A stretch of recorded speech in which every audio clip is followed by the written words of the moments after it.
That was his review.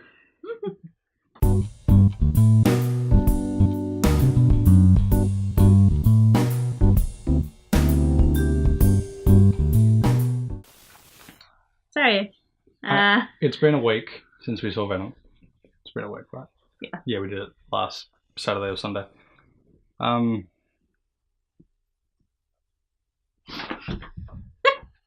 he wants to leave as soon as we talk about Venom. I feel you. I want to leave with you. What a start. I have no idea. Venom, it's not as big of a mess as I thought it was going to be, if I'm honest. Well, I never saw any reviews. I've only ever heard things from you. And yeah, I only heard things from you, so I didn't want to like go into it absolutely hating on it or absolutely thinking that's going to be amazing. Because the things that I've seen on Facebook, like the memes for it, were just like movie critics bad-mouthing it and people defending it, sort of thing. A lot of, I'm guessing, early teenage boys who are probably big comic book geeks who were defending it before they even saw it, just because they think Venom's awesome. Yeah. Which I will say, I do like Venom the character. I think he's cool. Just the way he was portrayed in this, it's... The way he was portrayed in this, clearly, this whole movie has a bunch of boardroom executives sitting around a table thinking about the most marketable way to make the movie. Yeah. Nobody was trying to make this movie good. They were just trying to make it sell. Which is what Sony does a lot of the time. Especially with the way that Venom is himself, as in terms of personality. They tried to go two different ways with him. Yeah, they tried to go two different ways with him. Like, it went from like scene to the next scene. He would have a different personality. Yeah. He would be intimidating. He would be sort of like juvenile. Yeah. And it would be with the same character, and it would be with an exact same situation. Yeah. But he would act two different ways about it. So, yeah, pretty much. Like the two instances I can think of where he's like threatening a person's life. Yeah. In the first one, he's a bit more intimidating.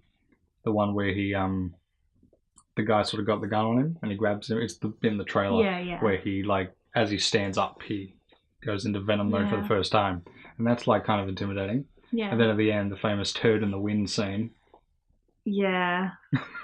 Which... like a tumbleweed, yes. Yeah, turds do not roll around in the wind.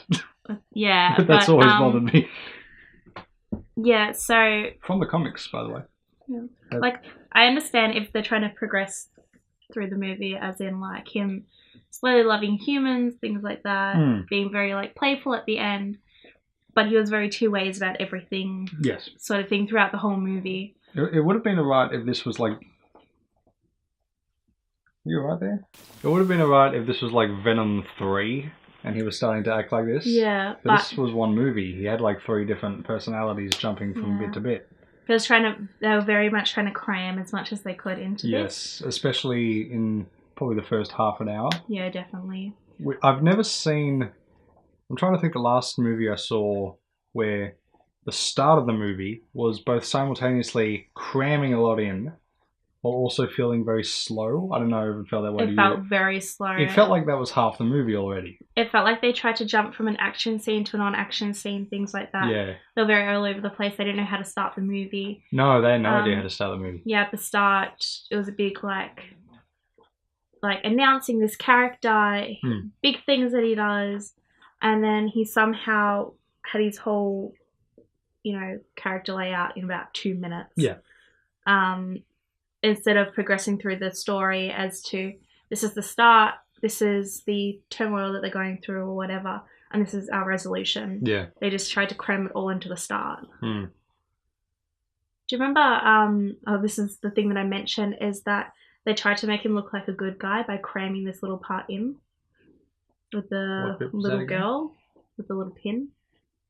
Yes, the villain, you mean? Yeah. Yeah. Yeah, how they were just trying to, like, make him look like a good guy, so they placed this little girl in there being told to shut up about her question. And he gives her the pin. I think that, the field trip.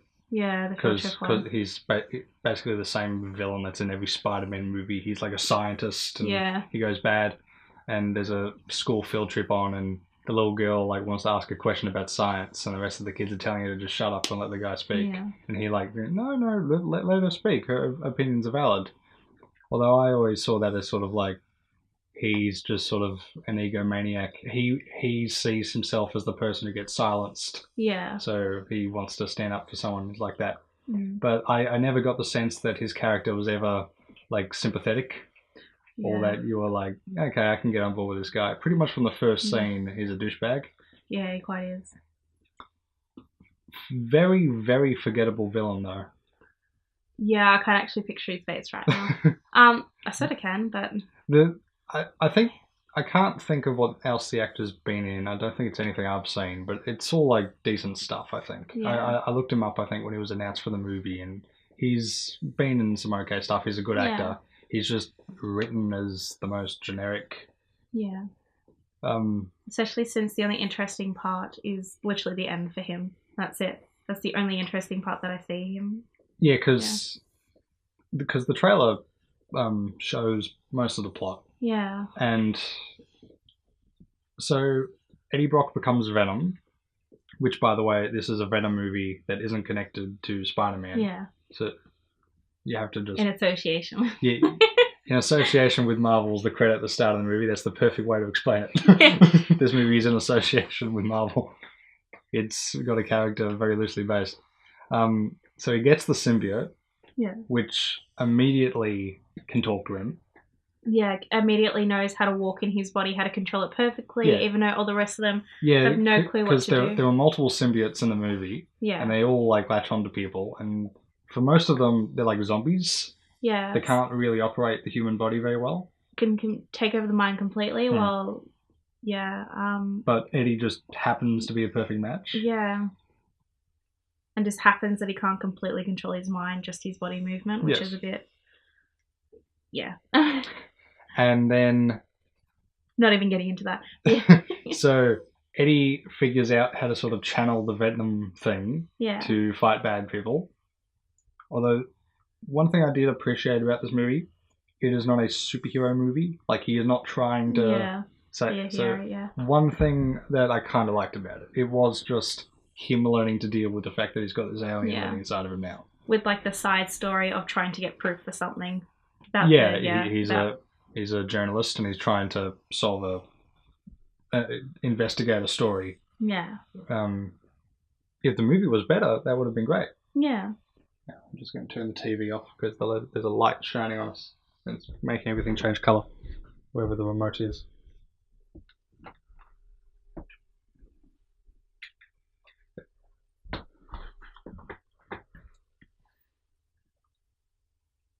And then the big twist sort of towards the end of the movie with the villain is that he also latched himself onto, or the symbiote latched itself onto him, and he can turn into a Venom or Riot. Yeah, Riot. It's the one. They're like basically like an alpha leader, Because as the symbiote says to Eddie, on his home planet, he's kind of a loser like Eddie is on Earth. Yeah. Which I never ever want to hear Venom say, I'm kind of a loser. That's the least intimidating thing. That was a bit of a, because he's built up as this big, strong, indestructible thing. And then he's just like, I'm a loser. Which he actually says the words, I'm a loser. Yeah, I'm a loser. Which is like, way to make him not seem cool anymore. Yeah, that was kind of a letdown. And also... how he can perfectly match the X as well. So he can control the X as well. Oh, yeah. He takes over Eddie's love interest in the movie. Yeah. Which is never explained, but I suppose she happens to be. Everyone important in the movie can use a symbiote. Yeah. Everyone not important rejects it and dies. Yeah, so... It's the worst cliche screenwriting. Yeah, so that's what I didn't understand as well. All the other writers didn't understand it. I don't even think they understand how Venom works. I don't think anyone working at Sony has read the comics. Yeah. Did you see Amazing Spider-Man 2? That doesn't exist. Please don't. That doesn't exist. Which is worse? Amazing Spider-Man 2 or Venom? Amazing Spider-Man 2 is more of a mess. Venom kind of works as a movie. Yeah. It kind of has a line to it, at least. I can string things together. Amazing Spider-Man 2 was like they had like 20 scripts and they took pages from each and sort of crammed them together and said, let's film this. Spider-Man 2. It has Spider-Man and that's it. That was their selling point, was just Spider-Man. Do you like Spider-Man? Here he is doing something. Yeah. We're not sure what. We weren't paying attention. He's doing a thing, so... Oh, I don't have a lot of good to say. Like, as I said, the only thing that I really liked about it is when they're at the place of his ex-work and Venom turns around, he's got the lights lit up behind him, and that shot I liked when he turned around and looked at everyone in its full face, and you can see the full brutality of him. It wasn't just random mashed together, him running through the streets, biting people's heads off. It was actually a full front of his power. Yeah, I did appreciate, though, because they revealed that this movie was going to be, like, family friendly. Yeah. It wasn't entirely. No, it wasn't. They dropped the F word. He does bite off a couple of people's heads. Yeah. Well, they actually, apparently, what I read, which I don't know if it's true or not, but they took out so much because it was originally R-rated. Well, close to R-rated. Yeah, I don't think it was technically R-rated. Yeah, there's about over half an hour that they just took out things or they replaced things. Which apparently Tom Hardy, who plays Eddie. Yes. That 40 minutes or so, I've heard it is. That was his favourite part of the movie. Yeah. So they just took that out. Apparently even the first part where he bites I think it's the police officer's head off, the first time he bit someone's head off, I think, in the streets. I think it was one of the henchman guys. Yeah, that's it. Was a cop.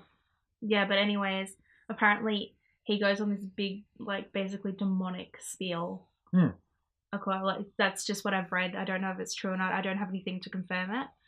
But that's just what I've specifically read, was that it was this big, huge thing. It was supposed to be more, playing on that demonic sort of thing that he is. It would be nice if that was in the movie. Yeah, at least it picked something, but yeah. Yeah.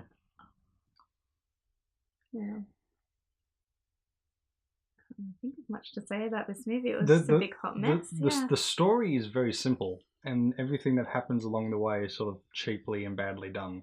So there isn't a whole lot to go into. Yeah. I will say that the biggest things I can think of are just sort of the weird nitpicky things that is mostly problems with the script. First of all, Venom is already named Venom. That's his name. Yeah. He's Venom in the same way that Eddie is Eddie. Yeah. He calls himself Venom because it's a Spider-Man reference. Yeah. He is, deadly and toxic. Yeah. That's why he calls himself that. And instead, this is just his name. And Riot's name happens to be Riot. But Carnage, we didn't mention the post-credits scene. Oh, yes. Where there's so much to unpack with this post-credits scene. I don't know if other people have talked about it in this way. But, okay, so the post-credits scene to Venom, Eddie mentions just before the credits, and the last scene, he's talking to the love interest, and he talks about he's got his journalism job back. Yeah. And he's going to go for the interview of a lifetime. Yeah.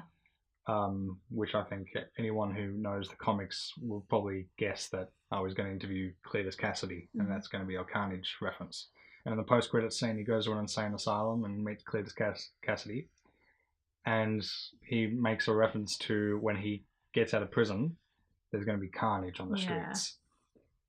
Now, if you don't know anything about the comics, don't know who Carnage is, from your point of view, at the end of this anti-hero movie about a guy getting an alien symbiote attached to him who becomes sort of a vigilante, at the end of the movie, the main character visits a guy in prison who's just a guy in prison. Yeah. Because there is no symbiote in that scene. Yeah, he has. If you didn't read the comics at all, or even have anything to go on, you would have no clue what was going on. Yeah. It would just be a guy that's locked up, that's this far away from him. It's an entire scene that you need prior knowledge to understand, which isn't how scenes should be written in movies like that. You don't make your movie so that only people who've read the books will understand it. And then mess up the comic books. throughout that whole yes. movie. Yeah. Because every comic book related thing was sort of done incorrectly. Yeah. Or like half-assed, basically. Speaking of half-assed, can we talk about like any scene where Venom was like fighting Riot? That looked awful. Oh. And then it looked like they just gave up in the end because they just took them away. They're just like, we can't do this anymore. We don't know what to do anymore. Just like had them to just like roughing it out sort of thing. That was the one bit about the fight that I liked for two reasons. The bit where the symbiotes are sort of ripped away and it's just the two men just punching each other. First of all, it was cool to not just see two CGI things. Yeah, it was actually really nice. Yeah, it was a nice break. And also, it wasn't filmed like that. Yeah, you could see it. Still shot. It was actually really well done. Camera was sort of back. You could see everything. But whenever Venom and Riot fought each other, or Venom was like running down the street from cars, it was so shaky, and they cut too quickly. You couldn't tell what was going on. You have no clue who was who. They ended up mashing together. I had no clue what the hell was going on until they actually broke apart, which was really nice to see them, fighting. Yeah, that 1 10-second long bit was the only good part in that scene. Have you seen the James Bond movie Quantum of Solace? Yeah. The fight scene in Venom reminded me a lot of that movie, because that's also done like there's a cut to a different shot every half a second. Yeah. And you can't see anything. And I had no clue what was going on through most of that. It was seizure-inducing. I just remember the shot in Venom where Riot punched Venom through a bridge. Oh, yes. And, like, I lost control of my eyes for a second because I didn't know what to look at. I had to look away for most of that scene, actually. I noticed that. I noticed it was sort of like that because it hurt. It was headache-inducing. Yeah, so many flashing things. Basically, that whole scene didn't exist to me. Yeah, it might as well not have, because you couldn't understand anything. There was really no point to a lot of it. It was more the bridge scene before they all mashed together. That was, it wasn't okay. But it was better. But they could have gone more with that. Yeah. With showing off the specific little things that they can do, that it's showing that each one of them has a specific skill set. Each have like a power level or something like that. Which was, I actually liked that because it was showing that they were... Riot can do something slightly different than Venom can. So... Venom is like tentacles, whereas Riot is like Terminator 2. He can make like weapons. Yeah, so he had like axes and swords. He could actually shoot. Yeah, he could actually detach part of himself to shoot to you, which was really nice. I like that. If they didn't go on just the full fisticuffs sort of thing, I would have liked to see more of that. Yeah, if they hadn't had the fights just be two monsters made out of computers just doing that, and you can't tell what's going on, it probably would have been a little bit easier on the brain. Yeah. And the eye. Yeah. And the eye. Yeah. Oh, and I think you also mentioned another part where, so Venom actually talks to Eddie, so comes out of Eddie's back and comes around to face him. Again, this is in the trailer, where just to like communicate with Eddie, because when you're making a movie, you don't want it to have just the guy talk and a voice. You want to actually see something. So Venom sort of slimes out of Eddie's back, comes around, forms a face so he can talk to him face to face. You were saying that you would prefer it on the chest to actually see him coming out instead of just some random thing out the back. Well, yeah, because symmetry looks better. Yeah. Just in anything. Just from a visual standpoint, you want things to be symmetrical. It looks very weird when he's hooked around his back. Yeah. That looks very awkward. It does. It just, like, I don't know if it's an OCD thing, but I just kept saying, why didn't they just have, like... it coming out of the... Yeah, it would be so much easier for him as well to just sit there. Yeah, or if they kept doing... I know you complained about it, and Dion complained about it afterwards, after we saw the movie. But the scene when he first sees Venom in the reflection of the car window, I know you didn't like that, but if they kept doing that, if it had been like Gollum... Yeah, if it was like that, then it would have been fine, but they only did this one little thing to show him when he could have literally just hooked out the back like normal, like he did just before. Yeah. Like, yeah, or if in that scene... he could have been looking down at the water and it happening. Yeah. It would have been nice, just like the little symmetry sort of thing with that. But they reference that he can do that at the start and then do nothing with it. No. That's all. It's just that, hey, I can control your brain, so you can see me in this reflection, but that's all you're going to see. That's the only time you're ever going to see me in the reflection. So, Yes, I wish they had done that throughout. Yeah. Or had him in Venom mode for more of the movie. Yeah. Towards the end, he's in Venom mode a lot, but if he had become Venom earlier on... Yeah. Because I think they were just trying to have a lot of setup. They had way too much setup. Yeah. There's so many scenes in the movie where Eddie is bored and depressed and not doing anything. Yeah. They had like 10 of those scenes in a row. Yeah. Get rid of 8 of them. Introduce Venom earlier in the movie. Would it be nice also to see, instead of those depressed scenes, him learning what he can do with Venom? It's not just like they do that a little bit, but they don't do it a lot. So he magically just knows how to do everything with Venom. Yeah. Instead of, like, I understand that maybe Venom can pass the information onto him through obviously his brain. If he wasn't like flawless at being a unstoppable killing machine straight away. Yeah, it'd be nice because obviously Venom at this point hasn't taken over like anyone before, basically. Yeah. Maybe like a rabbit or something, but it would be nice because he doesn't know how to connect to the human brain properly. It would be nice to see him learn with Eddie, but they somehow just know how to do everything, and it's really annoying me. I did appreciate the bit where, to get out, he attached himself to a dog. Yeah, that was actually really nice, yeah. If they had done more of that, had him sort of like jump from person to person. Because you just see this dog and like its eyes go demonic for a second. Yeah. What if the dog had spoken?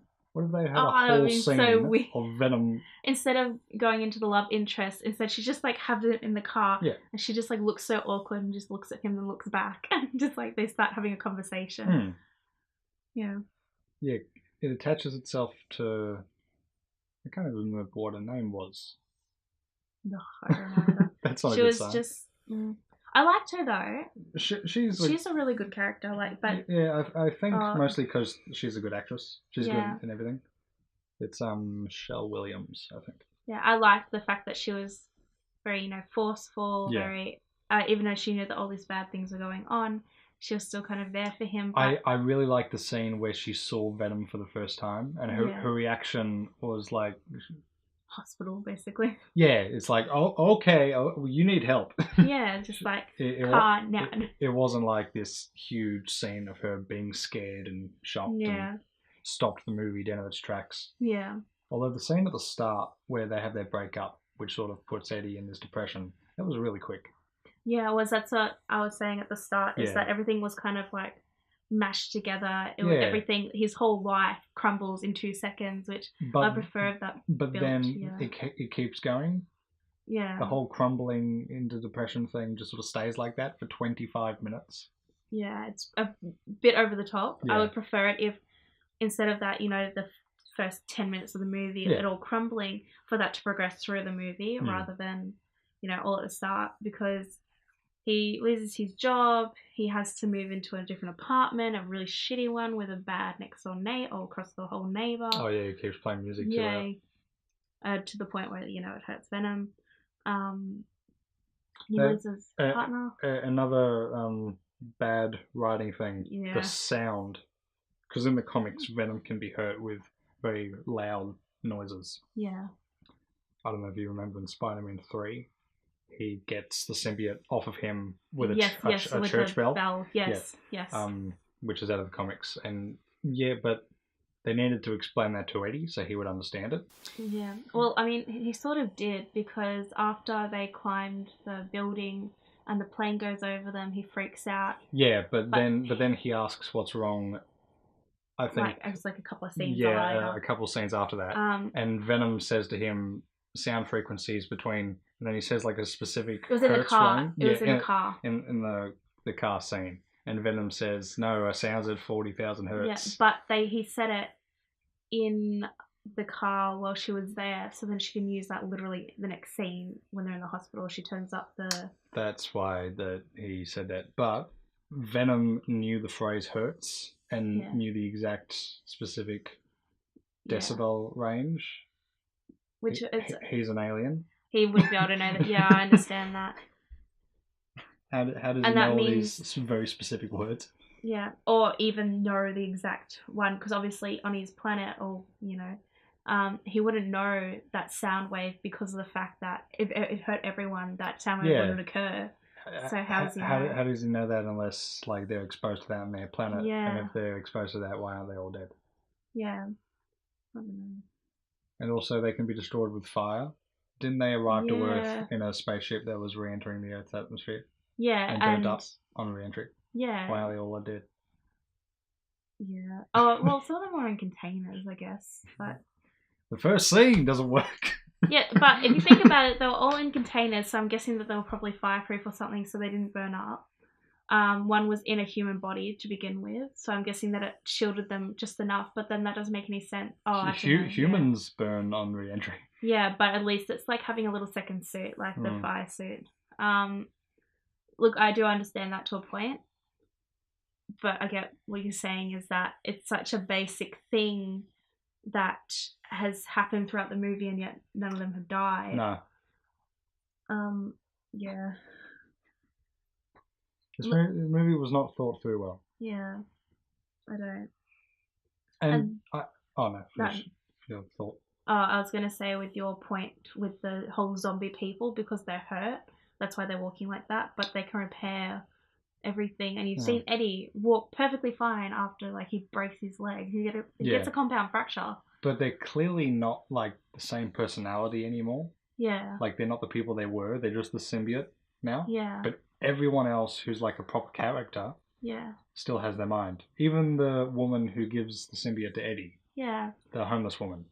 See, I can kind of work that out in my head saying that because they're not a match, that's why. Because they literally just drop dead after. But with some people who aren't a match, the symbiote can walk around in them for hours. In others, it's a second and they just die. Or your favourite thing that you guys pointed out was the airport. Oh, God. Okay, so I don't have complete confirmation of this because I wasn't paying attention. Dion just found it online and mentioned it to us. So I'll have to watch it again, unfortunately. Yeah. But apparently, so there's a scene where the symbiote attaches itself to a person, and the person walks to the airport to take a plane. The symbiote knows what planes are. Yeah, apparently it knows everything about Earth when it's been on it for like 2 whole seconds. Yeah, and that's how it's going to spread. But there's a scene of the person walking to the airport, and then there's like a 6 months later thing where it shows where Eddie is in his life, and then there's another scene of the person arriving at the airport. Yeah. They obviously put that 6 months later. That wasn't in the script. No. They put that in the editing and didn't think about the right place to put it. Yeah, the placing of it. They just put it where they thought it should go. They didn't actually check. It's like, it took 6 months for her to walk to the airport. It's only walking to the city. Should have only taken a couple of hours. Yeah. I guess it would also work out trains and things like that, since apparently it worked out a plane. Then how's they going to get on the plane though? That's the thing, is that she has no. She was boarding it like a regular person, but she has no passport. She didn't pay for a ticket. Yeah. She's clearly acting like she's a zombie. Because she's like walking around like this and not talking to anyone. They wouldn't be able to talk about, where they're going or anything like that. But then she ends up attaching herself to a little girl. Why go to the airport in the first place? Were you going to catch a plane, or were you going to just go to the nearest populated area? An airport could not have been the nearest populated area. And then somehow it goes all the way to him, like to the villain of this movie. It finds the villain of the movie. How did the little girl... I know she's got an alien inside of her, but no one stopped this little girl. Yeah, it's like walking off. Did the parents not freak out that she's gone? No. I guess that... obviously, Sony probably didn't think of this, but I guess that... No. It would have been because they can communicate, maybe, the symbiotes, but from that distance, and especially since Venom didn't even know that Riot was there or anything. So obviously they didn't, that's what I was thinking of. But then at the end, he didn't know that Riot was even there. So I'm like, maybe that's not the case. Maybe they cannot communicate to each other from a long distance, and that is just a thing that happened, and she just magically found. You know the worst thing about this movie? What? I would rather watch Spider-Man 3. I honestly would. Spider-Man 3, and I'm not just saying that because I would rather see it. Spider-Man 3 is a better movie. It is an objectively better movie than this Venom movie. Look, the Venom movie, the storyline's good. So basically, it's just someone trying to expose a really horrible person who's using test subjects, human test subjects. They're dying instantly just about.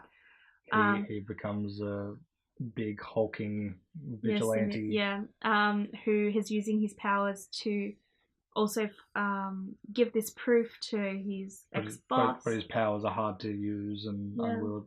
It's the Hulk, basically. It's the Incredible Hulk, except if the Hulk could speak more. And if he constantly wanted to eat humans or anything that was alive. Well, Hulk didn't really care. He killed a few people. Yeah, but he didn't eat them. He needs life things to survive. Otherwise, then he'll eat the organs. But yeah, they should have had that earlier in the movie as the motivation for Eddie.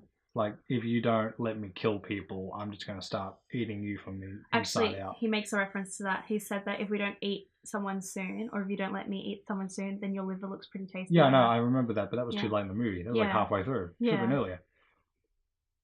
Like, I get that they kind of made like a little bit of a reference to it, saying that this person's dying even though we're giving them the right nutrition and that. And then later on, but it's too big a gap for them. Like, they gave little hints with him eating the lobster. I like that scene. Yeah, I really like that. There's 2 or 3 scenes in the movie I thought were pretty good. The scene where he has like this massive appetite and is just eating anything. And then he vomits up anything that, Venom doesn't like. Yeah, because he eats old meat. Like 2-day-old chicken with flies on it. Yeah. And then he eats it and then just vomits it all up. And then he eats the frozen tater tots or something, the potato gems. Which Venom ends up really liking. Yeah. Because at the end he says, "What do you want to eat?" And Venom goes, "I want some tater tots." Yeah. And they're... I liked the scene where they're going to execute Eddie in the forest just before his girlfriend comes in. Yes. I thought it just looked cool. It was all dark. There was only like one light in the whole thing, so it looked very creepy. There was like this distant spotlight. Yeah. That was an okay scene, mostly because of how it was lit. The writing was, Yeah, it was pretty predictable as well with the whole. Yeah. Oh, you're gonna kill me, so I'm gonna distract you while this thing happens and this thing happens. Yeah, there weren't. I'm trying to think. Were there any lines in this movie that were like cool or interesting? Turn in the wind.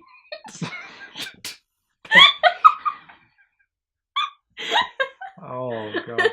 Well, first of all, that's cheating because that was from the comic, so they didn't even write it. I like the whole fact of the first couple of scenes when he's lost everything. You see that guy who was getting the tax for looking after this old woman. The mugger guy. Yeah. Who is taking like protection money from the convenience store owner. How they actually took something, which surprised me, because they actually took something that they referenced in the first part of the movie and ended on it. Yes, there was a setup and a payoff. Yes, they actually did it. Yeah. Like, they didn't do it through the whole movie with everything that they set up. And then that, which I really liked. But I liked the whole fact of, threatening to take his limbs off and then his face off. We're going to bite off your arms and then your legs and then your face right off of your head. Yeah. Yeah, I like that part though. The fact that they actually referenced something and there was actually a payoff to it. But then he doesn't. He just eats them whole in one bite. Yeah, but still there's a reference. Would have been nice if we got to see that. Yeah. We don't see him actually eat anyone. We see like a couple of things of him biting off someone's head, but there's no gore. I'm not saying I need like a scene of it getting ripped off. Very dark, very very dark. They lit it so that everyone was just like outlined. And then you don't actually see the body after as well. No. Yeah, so he just picks him up, bites down, and then the body is like quickly thrown out of the frame. I think there was one where literally the body nearly blended into his chest. I think it was like the starting ones with the thug. I think that one of them ended up nearly blending into his chest when he held him up, and I'm like, just staring at the screen like, okay. That is usually how Venom eats people. Like, tentacles just come out, grab him, and them in. It wasn't even like that. It was him holding him like this. But because of they were on a black suit. Oh, because they were so dark and Venom was so dark, they just looked like they weren't even that dark, because that's the thing, is that their outfits, they were like a very dark grey. They weren't a black. But when he was holding them up to eat them, they magically became like the darkest thing known to man, holding them up and eating them. So it was like you couldn't even see the body. You couldn't see what bit was getting eaten or anything. Well, apparently it was all supposed to be more gory than that, but I hope so. I hope that they put some of it. They won't. Never. Because they were trying to do that with all the DC movies, because they were apparently a lot gorier originally. But I think the goriest scene that they took out of Batman vs Superman was a guy gets stabbed in the stomach, and you see a knife with blood on it. And there's an F word that they deleted out. That was it. So, yeah, there is no adults-only Venom. They're making a kids' version of Deadpool. Why can't they make an adult version of... Because Deadpool has a sense of humour. The people making that movie are funny. People making the... They're not even Spider-Man movies, because Spider-Man's not going to be in any of them. Yeah. They're just movies... And it says associated or an association, so it's not even... They're Spider-Man characters that don't exist in a world that Spider-Man does. We have Venom with no Spider-Man tied to his origin story. Yeah. And I think they're working on a buddy comedy movie with Black Cat, who's a Catwoman ripoff. Yeah, yeah. And Silver Sable, who's a Black Cat ripoff. Yeah. And they're going to do them in a movie together. I hope that doesn't happen. I know Venom made a fair bit of money early on, but I think it's dropping off quickly. Yeah. Well, apparently, it was... They made more money than basically every single superhero movie this year. Yeah, but just for the first couple of days. Yeah. I think just because Venom looks cool. And people get psyched because it's a villain, well, not a villain, but like it's not exactly a hero movie. It's slightly different. Yeah, people like that dark, gore or gory, what they think is going to be gory kind of thing. They were hoping for Logan. Yeah, basically. Instead, we got Batman Forever. Essentially. Again, that doesn't exist to me. But Jim Carrey. Moving on.